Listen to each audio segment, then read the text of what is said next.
everyone, and welcome back to the Real Positive Girl podcast. My name is Sabrina.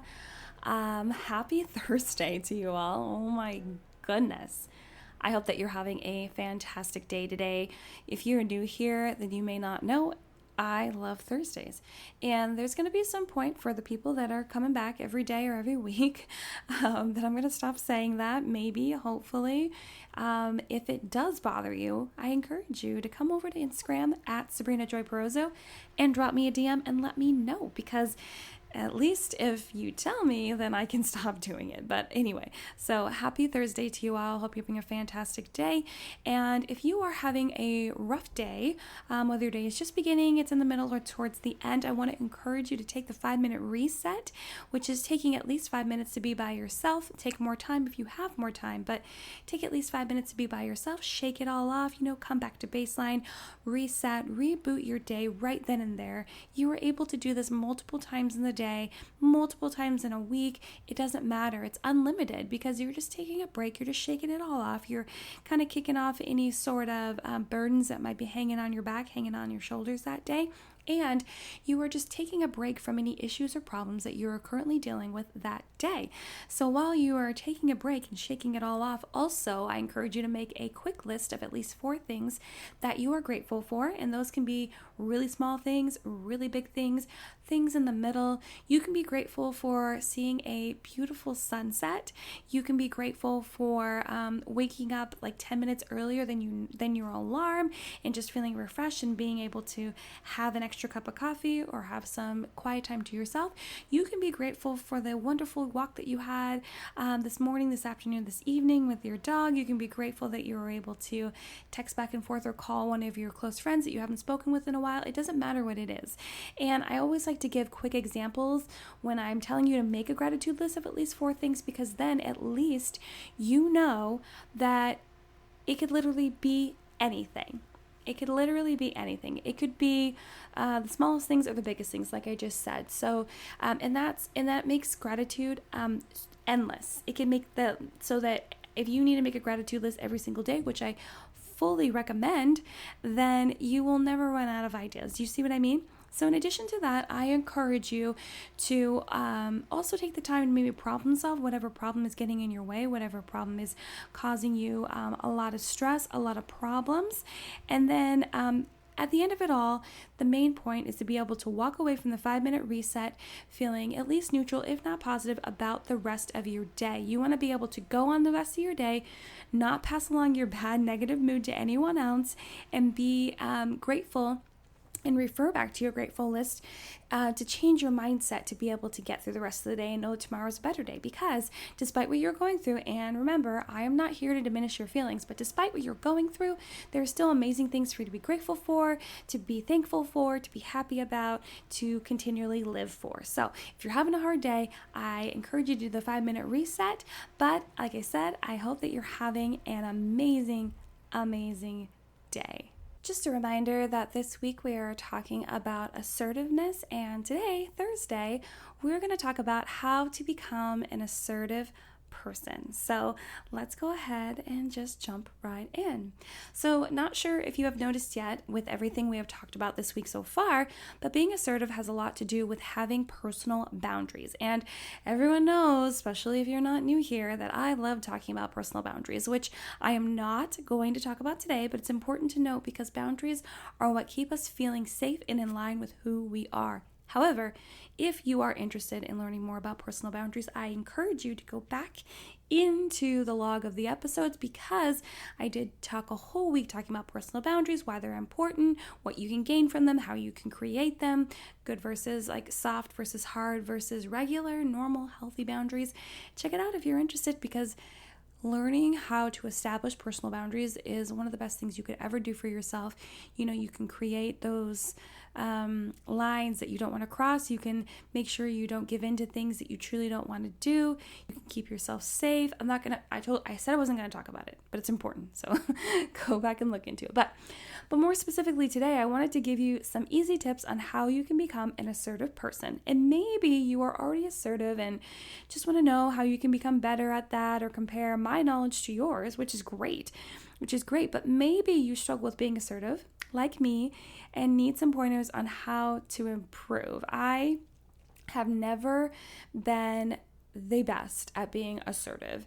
I will have moments in time, especially if I feel overly confident about whatever it is that I need to be assertive about, or within a group, but sometimes I have to pretend like I am, or just kind of like grow within being assertive in different environments or relationships with people, depending upon what I'm doing. But a lot of times I struggle with it. So if you are struggling with being assertive, I am right there with you. Don't worry, you're not the only person, and we are going to go over some tips together right now. And some of these things I will mention today, I have already gone over previously this week because it was pertinent to that daily conversation that I was having, but this will be the compacted quick guide for assertiveness for you to refer back to if you need to, or just to get all the tips right here. So first off, being assertive requires you to be able to communicate openly and honestly with others. You need to be able to say what you mean and feel while also admitting to any mistakes or wrongdoings, because honesty and transparency are the keys to gaining more respect, loyalty, and trust. And honestly, even regardless of wanting to become a more assertive person, you should still want to communicate openly and honestly with people as much as possible. There's no reason to be shady or to hide behind certain things. I understand, though, firsthand, that sometimes you may not want to share everything openly. And believe me, I do believe that there's a time and a place for everything, and not every situation, environment, relationship should be privy to every little thing that you're going through. But I just mean in general, just be honest, open, transparent. Like, why are you hiding anything? And if the reason that you're hiding things is because you feel ashamed, you feel like so dirty and icky inside, believe me, I understand. I've been there, and I'm still sometimes there, but growing and becoming more confident and assertive will help you to be able to open up and not feel those shameful feelings, not feel like you are not worthy of being able to be open and honest, not feeling worthy enough to be assertive, which we all are. We all are. So I encourage you to gather the strength and confidence to become more open and honest when you're communicating. And again, like I said, by being honest and transparent, you are gaining more respect, loyalty, and trust from those around you. And how fantastic is that? But I bet when I was going to talk about, when you thought about, oh man, the tips that she's going to talk about to be assertive, I bet you didn't think that was going to be the first one, or maybe one at all. It's very interesting. When I did all the research on how to be more assertive, the things that pointed to being assertive in general, and not just honing in on the specifics of being assertive at work, because yes, those are important, but I wanted to give you the knowledge of doing it all over your life, within everything, not just work. So anyway, it's just interesting how that is definitely one of the key things that I pulled away from research, and I wanted you to know that. So next, while communicating openly and honestly is important, you need to also be able to communicate clearly. Be more direct and concise with what you have to say. You don't need to use really big words or confusing phrases to impress someone or gain respect. Absolutely not. The best way to know if you are being clear is to ask yourself if what you're saying even makes sense to you. And when I say that, because you're going to be like, of course it does. It's coming out of my mouth from my brain. No, I want you to say it out loud to yourself, or maybe write it down or type it, and then read it back as if that wasn't from you, and see oh, did that make sense? No, that didn't make sense. But or it could make sense, and you're just like, okay, I'm not crazy. So either way, it's very important. Also, listening more than speaking is always great advice, just in general. Definitely listen more than you speak. Sometimes I know that there are nervous habits that cause people to speak more than they actually want to. That's definitely something that you can pull back in a little bit by working on that slowly, because listening actually shows that you are garnering respect for them and you actually care about what they're saying. And I'm not saying that you need to get into some sort of listening battle where no one talks to each other, but I think you understand what I'm getting at. But yeah, you want to make sure that you don't have to use big words. I enjoy using big words. I enjoy spending time looking in the thesaurus to find synonyms and antonyms for words, but it's because one of my first loves ever is writing, and I think that's another reason why I love doing the podcast, because I spend a lot of time doing research and writing up everything before I record. I'm definitely pulling off of notes a lot. I'm sure that if you read any of the notes in the description box, you can tell that that's kind of like how I do it, but I'm definitely a writer first, and I love it. However, you don't need to go slinging those things around just to impress people. Like, that's not what it's going to impress people. People might think you're actually trying too hard if you go that route. So just consider that. But yeah, when you're communicating, you want it to be concise. You want it to be direct. You want to just tell them, get out what you need to get out. You don't need to embellish it that much more unless you're telling a story and it is for dramatic effect. I get that. But it's just much easier to be clear and concise and direct to the point when you're trying to get your point across. Another tip in regards to direct communication, make sure your body language is in line with what you're saying. You know, a lot of times we will try to be assertive and direct in what we're saying, but our body is kind of like folding in on itself. We definitely look really shy. We look shaky, uncertain, not confident at all. And people pick up on body language so easily and quickly. So it's important to how should I say this? Just feel the whole presence of being assertive, you know, like emit it all from your entire body. So make eye contact when speaking. That's definitely a pet peeve. If you listened to yesterday's episode, you will already know. Make eye contact, stand up tall, but still look welcoming. So you don't want to like stand up tall, but putting your head up and you're putting your chin up and, you know, throwing your shoulders back so dramatically that you are seeming intimidating, or that you were trying to have an air about you, like that you're better than people. No, it needs to be like you're confident, yet you're like, hey, though, we can still like talk and be friends and be respectful. That's really cool. So try to find that happy medium. Smile if you find it's appropriate. I didn't want to just tell you to just smile, because there's definitely been many men in my life, and I say men because a woman has never said this to me, to be honest, but men will come up and like, and I don't want to make this a big thing, but men will come up and be like, hey, why aren't you smiling? Or smile, honey, or whatever. And I'm just like, I don't want to smile right now. Like, what if I just want to like be cool and be chill? Or can I decide when I want to smile? I'm not going to go off on a tangent. That's why I'm just saying, smile if you find it to be appropriate. Give firm handshakes and just feel your confidence through your whole body, not just your mind. As I was saying, just let it all emit from your whole body and just feel that confidence like ooze through you, and know that you can do it. And just make sure that your mind and your body connect when you are being assertive in whatever you're speaking or doing. And something many people don't enjoy but need to be okay to deal with is confrontation. Do not run away from it. Do not hide from it. It will find you, and it'll end up being worse than it would have in the beginning, most likely, because when you are just letting things like run on and on and on, and then you have to like return to the scene of the crime in your mind and with that person or people or whatever the situation may be, it's so much harder. It's so much harder because you've had this thing like following you around for however long, when you could have just been done with it and moved on with your life. So do not run away from it. Do not try to hide from it. Embrace the opportunity to learn from the other person, people, and push yourself to endure the challenge of getting through the conflict. This sounds a lot easier than it is. I understand that. I recognize that. However, it is important for you to try to figure out how to do that. You need to do it through practice. Unfortunately, it's going to really suck in the beginning. Let me just be truthful with you. It's going to kind of be tough. It's going to be awkward. It's going to be nerve-wracking. You're not going to be sure you know exactly what you're doing, but maybe you will. Maybe it'll just feel natural from the get-go. Whatever it is, you just need to try. I just encourage you, like whatever you do when conflict arises in your life, do not hide from it. Do not run away from it. Just stare it dead in the eyes and deal with it head on. Learn as you go the different communication styles you can have, problem-solving skills that you may or may not know that you have deep inside of you, and then push through it and move on so you don't have this thing trailing after you. It's like a a wet cloud over your head, like for however long until you actually deal with it. Or an example I used the other day was like just sweeping a bunch of stuff under the rug, and all of a sudden you turn around and that rug is turned into a mountain because you've swept so much under there that nothing else will fit. And now you have to deal with this giant mountain, which is so much harder and so much more emotional and not fun at all whatsoever. So keep that in mind.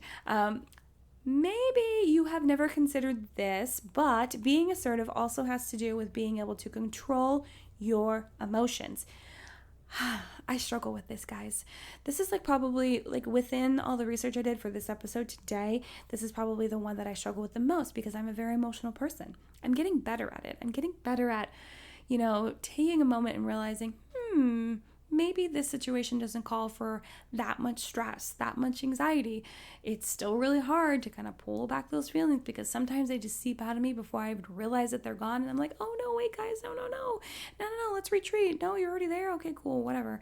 But it becomes so difficult. So I understand if you struggle with that as well. It's really hard to control your emotions. People will take you more seriously, though, if you can keep control of yourself when needed and not overreact. Most important tip, though, think before you react. This is something I struggle with. As I said, I do. But have actually gotten much better at. It's amazing. It's amazing because I've kind of like, the way that I have done it is... And this will prevent you from saying something you may regret or just didn't realize that wasn't supposed to actually leave your mind and body. But the way that I do it is like I would continuously tell myself, I would literally be like, wait, hold on. Does this require this much emotion? Does whatever is happening require this much emotion? Should I get angry? Is yelling right now actually appropriate? Is raising my voice actually appropriate? Is slamming the doors and just banging my fists like you just heard in the microphone? I was actually hitting the little soundboard thing that's by me. But anyway, because I'm just so animated. If you could see a video of me, my hands are like going crazy. But anyway, is asking, literally ask yourself in your mind. If you need to say it out loud, that's fine. You do you, boo. But I'm just saying, ask yourself, does this situation really call for whatever emotion is trying to leave my body right now? I'm going to tell you, real to real, that the answer is probably no. The answer is probably no. And if the answer is yes, then that's fine. You're welcome to ask yourself and kind of do like a double cleanse kind of question, like, okay, are we sure, Sabrina? Are we doubly sure, like triple, like cherry on top? Like, you really want to let the dogs out right now? Then fine. But I'm going to tell you most of the time that the overreactions that we have that are just kind of like in the moment, we can pull those back. If you just practice asking yourself those questions, is this necessary? Will this actually help me accomplish my goal? Will this actually make the situation better? Will this contribute to the situation at all? You can tell that I'm very passionate about this because I'm going on and on about it, but that'll seriously help you. If you have trouble controlling your emotions, literally ask yourself those questions. And ask yourself every time, and then it'll become a habit in your mind and you'll get much better about it. I can't say that you'll be perfect and I can't say that things won't seep out, but it will be absolutely significantly better. And obviously, it will be very helpful to show respect to others. Yes, this is obvious, and I've spoken about it the other 3 days of the week, this week, within the podcast episodes. One of the key points of being assertive is being able to achieve the balance of serving yourself and others at the same time. Easy ways to show respect is to listen without interrupting, stop judging others, seek to actually understand what is being communicated, and be approachable when someone wants to give or receive feedback. Respecting people, being able to have a conversation with someone, tell them what your feelings are, tell them what you're thinking, what your needs are, what your wants are, but also respecting that what they say back to you might negate everything that you just said. And you need to be fine with that. You know why? Because that's how they feel and this is how you feel. And that's okay, because if you want someone to accept, and by accept, I do not mean that they have to agree at all. Accept and agree are not the same thing. They are not. It's probably something I should talk about maybe in the future. You let me know. Come check me out on Instagram, @SabrinaJoyPerozzo. Let me know. But accept and agree are not the same thing. So realize that if you want someone else to accept what you're saying, you need to also accept what they're saying. And that also means that you don't have to agree. You just have to accept it, because that is the respect level that you need to be giving to someone. You need to just realize that they might say something totally opposite from you, or it might be the same, or it might be a mixture. It doesn't matter. But by having respect, you are serving yourself by sharing your wants, needs, feelings, but you're also respecting them by listening to what they're saying. Maybe you'll agree to disagree, and you'll be able to get through any conflict if that arises, but know that you will accept what they're saying and they can accept what you're saying, and that's fine. That's the equality there. So just keep that in mind when you want to get respect or you want to demonstrate respect to someone else.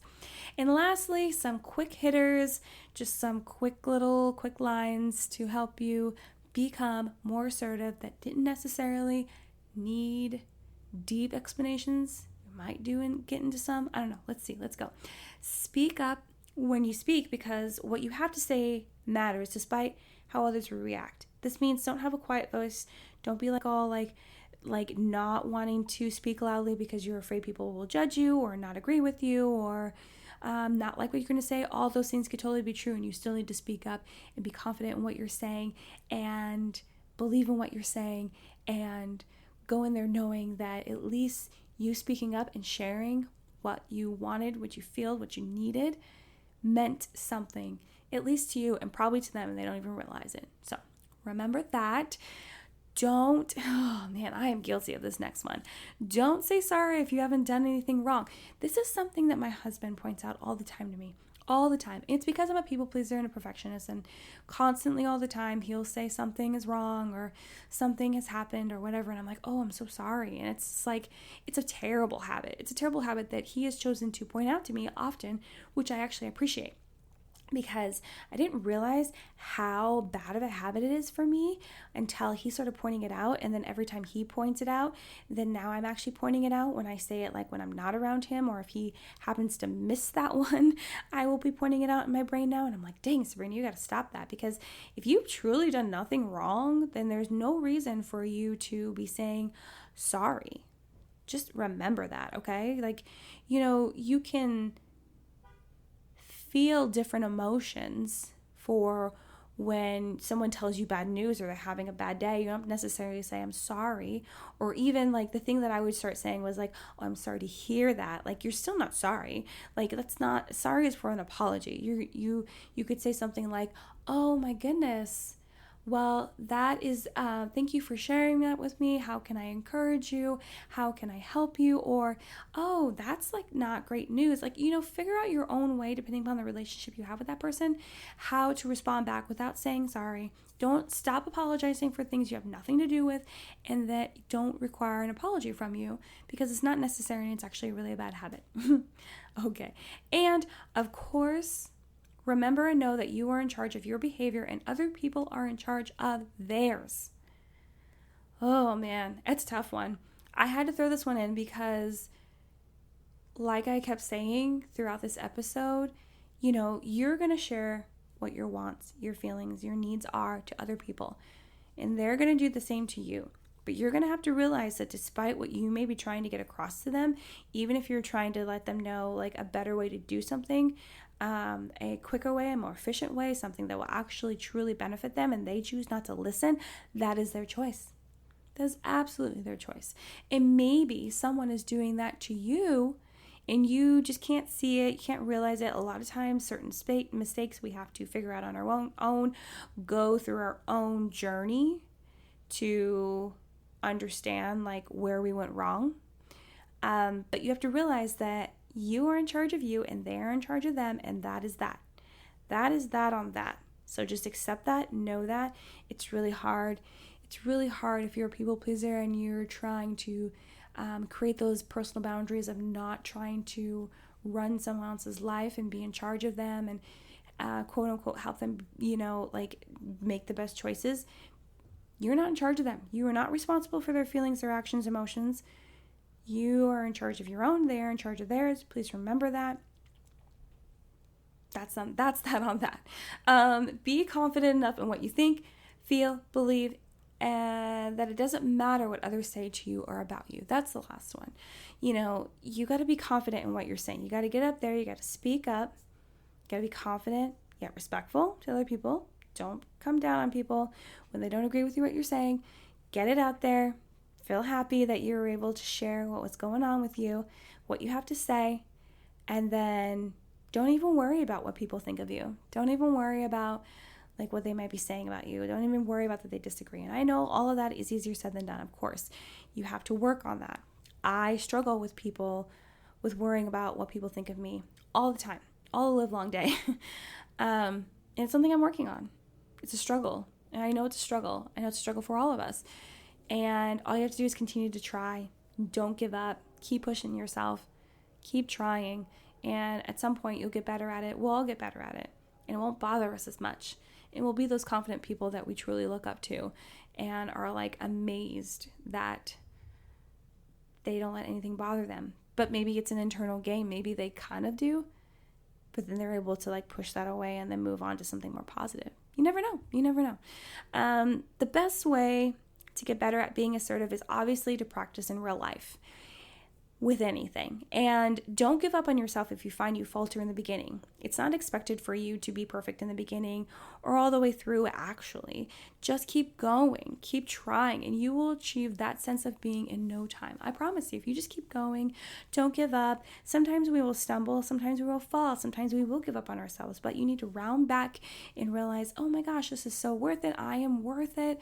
It's worth it to continue to work on these skills. It's worth it to actually reach the pinnacle point where I feel like I understand how to be assertive. I understand how to do this, that, and the other. And, you're not have learned it all necessarily, but you're there and you're going to continue to work on it. And it's not going to be as much of a struggle anymore. And you're just going to feel it through and through and be so good. So, yeah. That's that on that, guys. Thank you so much for listening to the Real Positive Girl podcast. My name is Sabrina. Again, happy Thursday to you all. I hope that you really enjoyed this episode. If you really enjoyed it and know someone else that would really enjoy it, I encourage you to share it with them. That'd be fantastic. Check the description box for notes for the show. Come visit me on Instagram at Sabrina Joy Perozzo. I'd love to say hi to you. Also, my email address is down there for any questions, comments, concerns, or prayer requests. Check out my website, sabrinajoy.com. Again, have an amazing day. I hope that you come back tomorrow for the last episode of this week's topic, talking about assertiveness, and check out any previous episodes that you may have missed. But until next time, have a good one, and I'll see you next time. Bye, guys.